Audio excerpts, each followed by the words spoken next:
At 10:26 local time, over the Sea of Azov, a single Ukrainian Luty drone was screaming toward a target that Russia couldn't afford to lose. This Russian Il-38N aircraft, the only platform Russia had in the Black Sea that could detect their new weapon. And satellite imagery from 6 hours ago showed ground crews already removing engine covers. The Il-38N would be flight ready by 1300. This was their only shot to take it out before getting airborne. The clock was already running out.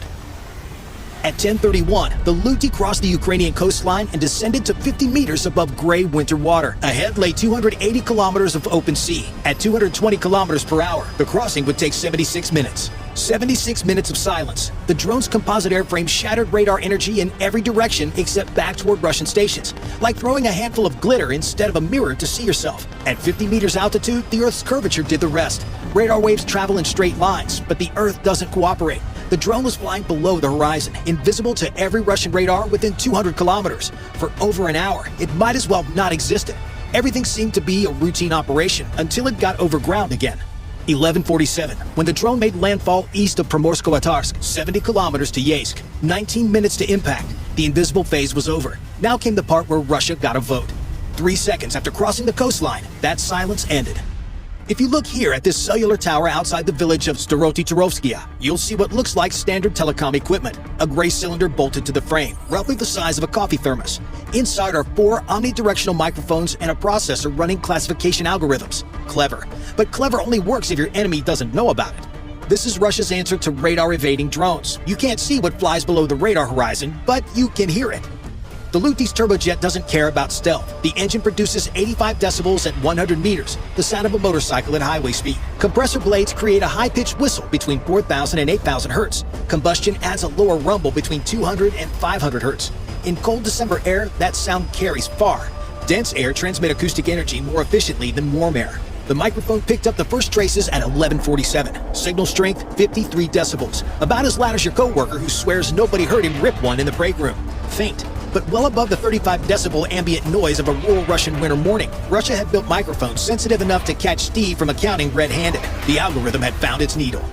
The processor performed a fast Fourier transform, breaking the incoming sound into its component frequencies, like separating a chord into individual notes. The algorithm matched the spectral fingerprint against its database. That whistle whine of compressor blades, that combustion rumble, the specific ratios that distinguished turbojets from propellers. Classification returned in 1.3 seconds. UAV, confidence 87%, bearing 245 degrees. One microphone gives directions. It doesn't give distance. The drone could be 2 kilometers out, or 10. Like knowing someone's shouting from the east, but not knowing if they're in your yard or on the next block. But Russia has over 200 of these sensors along the Krasnodar coast, spaced 3 to 5 kilometers apart. Within 8 seconds, 3 more microphones reported. Bearings 248, 251, 243 degrees. The fusion algorithm computed where those lines intersected. Basic trigonometry, but performed thousands of times per second. A track appeared. Hostile UAV 3. Position accurate to 50 meters. Updating every 2 to 3 seconds. The Luty had no idea, and it could have cared less if it did. The drone carried no acoustic warning system because such a device doesn't exist for aircraft this size. The Skynote S flight computer showed all systems normal. Target coordinates locked. Work tracking its every move might as well have been tracking a ghost that didn't know it was already dead. 67 kilometers to Yeysk, 18 minutes to impact. Still enough time if nothing else went wrong. The microphones could follow the Luty across Krasnodar. They couldn't shoot it down. For that, Russia needed a different weapon. At 11:52, 5 minutes after the microphones found the drone, the track data reached a Tor M2 battery Starovlatovskia, 18 kilometers southeast of the drone's position, well within the system's range. The Tor M2 is Russia's short-range answer to exactly this threat. 8 missiles on a track chassis, radar that can track 48 objects simultaneously. On paper, the Luty was already toast. The battery commander had solid coordinates from the acoustic network. He slewed his fire control radar to the general direction and searched for the target. Nothing. He had position data accurate to 50 meters. His radar could track a bird at 25 kilometers, but the screen showed empty sky. The problem was the elevation angle. The Tor's fire control radar needs to look slightly up at its targets, at least 1.5 degrees above the horizon. Any lower and ground reflections would overwhelm the return. Radar waves bounce off terrain, creating false echoes that the processor can't separate from real targets. The system was designed for aircraft and helicopters, threats that fly at hundreds of meters. Nobody planned for a drone at 30 meters. At 18 kilometers, a target flying at 30 meters sits at an elevation angle of 0.1 degrees, essentially on the horizon. The The radar was staring straight into ground clutter, and the drone was buried in it. The commander did the math. For his radar to see a target at 30 meters altitude, that target needed to be within 1.2 kilometers. At 180 kilometers per hour, the Luti would cross that window in 24 seconds. He'd have one chance if the drone flew directly toward his position. It wasn't. The Luti was heading northeast, crossing in front of him, not approaching. He tracked the acoustic data as it updated. Range 16 kilometers, then 15. The drone was getting closer, but the geometry wasn't improving. The track would pass 4 kilometers north of his position, never entering the narrow window where his radar could acquire. At 11:55, the acoustic network showed it at 12 kilometers, bearing northeast at 175 kilometers per hour. The Tor's radar still showed nothing but frozen farmland and interference patterns. At 11:57, the track crossed behind his engagement envelope entirely. Range opening. The drone was now heading away. This one flew under the radar, literally. 47 kilometers to Yeysk, 12 minutes to impact. The Luti had slipped past the acoustic network through terrain masking and the Tor through geometry and physics. But something else had been hunting it since before it crossed the coast, something that didn't care about elevation angles or radar horizons. 40 kilometers to the west, that weapon was already airborne. The Geran 2 launched from a position near Timruk at 10:50, 3 minutes after the Luti took off. Russian standing orders kept armed interceptors orbiting whenever satellite warning indicated Ukrainian launch activity. A Luti leaving a Zaporizhzhia runway triggered the alert. The Geran was airborne before the Ukrainian drone reached the coast. But this wasn't a normal Geran. If you look here at the top of the fuselage, where the delta wing meets the engine housing, you'll see something that doesn't belong on an attack drone. A 9K-333 Verba missile in a modified launcher tube, held by aluminum brackets bolted to the airframe. Russia had turned a one-way attack drone into an airborne SAM platform. It was the drone equivalent of duct taping a shotgun to a lawnmower. Ugly, improvised, and just stupid enough to work. The Geran 2 is an Iranian design built under Russian license. The Sharid 136 with Cyrillic stencils, delta wing, pusher propeller, 4-cylinder piston engine producing 50 horsepower, cruise speed 185 kilometers per hour, normal endurance 4+ hours. The armed variant is different. The Verba system adds 12 kilograms.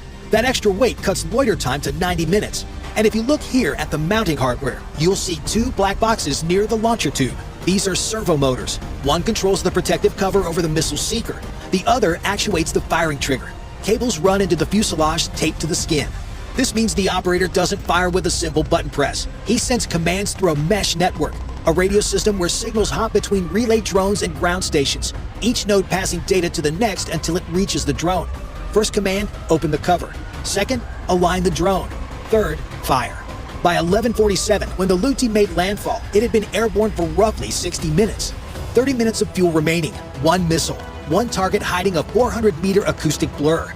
The Geran received acoustic track data. Hostile UAV-3, bearing 095, range 38 kilometers, heading northeast. The operator adjusted course eastward, descending to 600 meters and began searching. 47 kilometers to Yeysk, 15 minutes of fuel remaining. The clock was running for both sides now. But finding a drone at 30 meters altitude in an irrigation canal isn't like finding an aircraft against open sky. The Verba's seeker needs contrast. Hot target against cold background. Against the sky, a 400-degree exhaust contrasts with minus 15-degree air. Easy acquisition at 6 kilometers.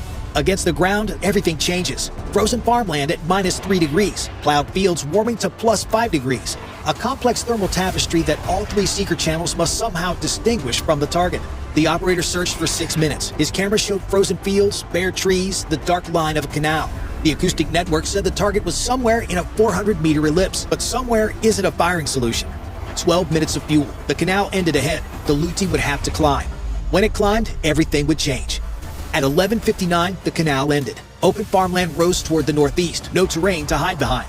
The Luti's profile called for minimal exposure. Stay low, stay fast, never silhouette against the sky for more than seconds. The Skynode S identified farm buildings 2 kilometers ahead. Metal roofs, thermal clutter. If the drone reached those buildings before climbing, the background might mask its signature. It almost worked. At 12:07, a ridgeline blocked the path. No route around. The drone pulled up to 80 meters, crossed the ridge, and dove for the far side. 3 seconds, exhaust silhouetted against gray December sky. The Geran's camera caught it perfectly. Bright point, moving fast, unmistakably hot. The operator's hands moved. First command, open the launch cover. The servo motor actuated, protective cap swinging clear. The tri-channel seeker began scanning. Second command, align. The Geran banked, pointing its spine toward the target bearing. The seeker found the exhaust immediately. Ultraviolet, strong. Infrared, strong.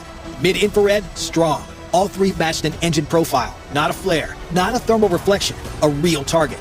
Third command, fire. The solid fuel motor ignited, 20 Gs of acceleration. The Garand shuddered as the missile left the airframe. The operator fought to stabilize as it screamed toward its target. Range at launch, 7.2 kilometers. Closure rate, 850 meters per second. Time to intercept, 11 seconds. Maybe less because of this feature.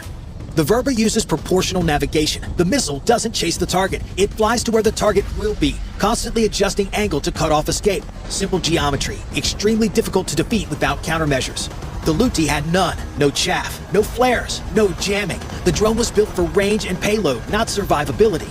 But it had something else. The moment the Luti crested the ridge, the Skynote S executed the next waypoint. Nose down, throttle idle, dive for terrain on the far side, a stream bed that would provide acoustic shadow for the next leg. The drone wasn't evading the missile. It didn't know the missile existed. Pre-programmed terrain masking. Coincidence. But a very effective coincidence. The Seeker held its lock. All three channels tracked the descending exhaust. Guidance commanded a dive to match, but now the missile was flying toward the ground at 600 meters per second. The magnetic proximity fuse is designed to detonate near metal structures, but that sensitivity creates problems near terrain. Frozen ground, buried pipes, iron-rich soil. All of these are generating faint magnetic signatures the fuse had to distinguish from valid targets. 9 seconds after launch, missile at 30 meters, still descending. Seeker still locked. 11 seconds, missile at 18 meters, Luti at 25 meters, pulling out of its dive. The fuse triggered, not on the drone, on an abandoned tractor in the stream bed. The 1.5 kilogram warhead detonated on frozen earth. Fragments scattered across the field. The Luti, 40 meters ahead and climbing, shuddered from the shockwave. No damage. The operator watched the explosion. Wrong position, wrong angle, no debris trail. Miss. His only missile. 9 minutes of fuel remaining. The target was gone. In Krasnodar, the operator stared at his screen. 11 months of intercepts, and this was his first miss. Someone would want an explanation. He didn't have one. He chose pursuit. Throttle forward, camera tracking. The Garand couldn't catch the Luti. It was 35 kilometers per hour too slow, but it could relay position to base defense. 26 kilometers to Yeysk, the Luti had survived acoustic detection through terrain masking and survived the Verba through luck and programming. Ahead lay the hardest part, finding one specific aircraft among dozens with an AI that had never seen this target from this angle. The Luti had to find the IL-38N, ignore the standard IL-38 parked 80 meters away. Hit precisely enough that the airburst warhead destroyed the sensor section, not just damaged the airframe. If you look here at the two aircraft, you'll see why this is difficult. Both have 4 turboprop engines, both have high-mounted wings, both have long fuselages in similar gray paint. From 35 meters altitude at a slant angle, they're nearly identical. The difference is on top of the forward fuselage. The IL-38N carries the NV9 Elent pod, a boxy structure roughly 2 meters long, mounted on external struts above the cockpit. ELINT stands for Electronic Intelligence. Pod contains passive receivers that intercept radar and radio emissions, classifying signals by frequency, pulse pattern, and origin. The standard IL-38 doesn't have it. That pod marked the target. Destroy the wrong aircraft, and Russia loses an $8 million trainer. Destroy the right one, and Russia loses its only Black Sea submarine hunter. The neural network running on Skynote S was trained for exactly this discrimination. Here's how it works. Ukrainian intelligence gathered thousands of images, satellite photos, reconnaissance footage, publicly available pictures, commercial aviation photography. Each image was labeled. This is an IL-38N. This is a standard IL-38. This is something else. The algorithm learned patterns, not explicit rules, patterns. It learned that IL-38N aircraft have a rectangular shape above the cockpit that standard variants don't. It learned the aspect ratio of that shape, the shadow it casts at different sun angles, its position relative to the cockpit windows. During flight, the camera feeds frames to the processor at 30 per second. Each frame goes through feature extraction. The algorithm identifies edges, shapes, shadows, and geometric relationships. It looks for 4-engine aircraft first, then high-mounted wings, then distinctive nose profile. Then it searches for the ELINT pod. The system draws a bounding box around candidate shapes, measuring dimensions pixel by pixel. It compares aspect ratios against its training data. It weighs confidence based on how closely the observation matches known examples. Final classification, IL-38N. Overall confidence, 94%. At 12:15 plus 8 seconds, the satellite link carried an encrypted burst. Strike authorized. 14 seconds to impact. But at 12:15 plus 12 seconds, the navigation computer detected an obstacle not in its reference imagery: a ground power unit beside the target, exhaust stack extending 4 meters into the approach corridor. The satellite photos were 18 hours old. Someone had moved equipment. The AI recalculated. 3 degrees right, steeper descent. That correction cost 12 meters of precision. At 12:15 plus 19 seconds, the IL-38 filled the camera frame. NV9 pod clearly visible. Classification confidence, 97%. At 12:15 plus 21 seconds, the radar altimeter measured 6.1 meters above the surface. The surface was the IL-38N's upper fuselage. The warhead behind the Luti's fiberglass cone was built for exactly this moment. If you look here at the internal structure, you'll understand why conventional explosives wouldn't work. A standard bomb detonates on contact, creating localized damage at a single point. Against a 40-meter aircraft, you might destroy one section while leaving critical systems intact. The security service of Ukraine needed to perform a lobotomy. The airburst warhead contains a central explosive charge surrounded by 2,000 steel fragments, cubes approximately 8 millimeters per side, packed in a polymer matrix. A radar altimeter in the nose transmits pulses downward, timing the returns to measure height. When the altimeter reads 6 meters, the fuse triggers. But the detonation isn't spherical. The explosive is shaped. Curved surfaces direct blast energy downward, not outward. The fragments accelerate in a focused cone toward whatever lies beneath. Velocity, 1,800 meters per second. Time to cross 6 meters, 3.3 milliseconds. The impact pattern, roughly 4 meters in diameter. Fragment density, 40 impacts per square meter. Aluminum aircraft skin offers no resistance. At 12:15 plus 21 seconds, the warhead detonated. The fragment cone struck slightly aft of the planned aim point, over the wing root rather than directly over the ELINT pod. The obstacle avoidance had shifted the impact zone. It didn't matter. The NV9 pod took hundreds of direct hits, housing ruptured, antenna arrays shredded, processing units destroyed. The pressurized forward compartment containing the NV4 mission computer, gone. The NV4, the brain, the system that fused radar tracks, MAD contacts, sonobuoy data, and electronic intercepts into a single picture that tracked 32 targets simultaneously. Destroyed in 3.3 milliseconds. Secondary impact struck the number 2 engine nacelle, oil lines severed, fuel lines ruptured, fire within seconds. The IL-38N didn't explode dramatically. It simply stopped being a functional aircraft. The Novella radar still existed, but nothing processed its returns. The MAD boom still extended from the tail, but nothing read its data. The sonobuoy receivers still worked, but nothing fused their inputs. The aircraft wasn't damaged. It was lobotomized. Bye for now.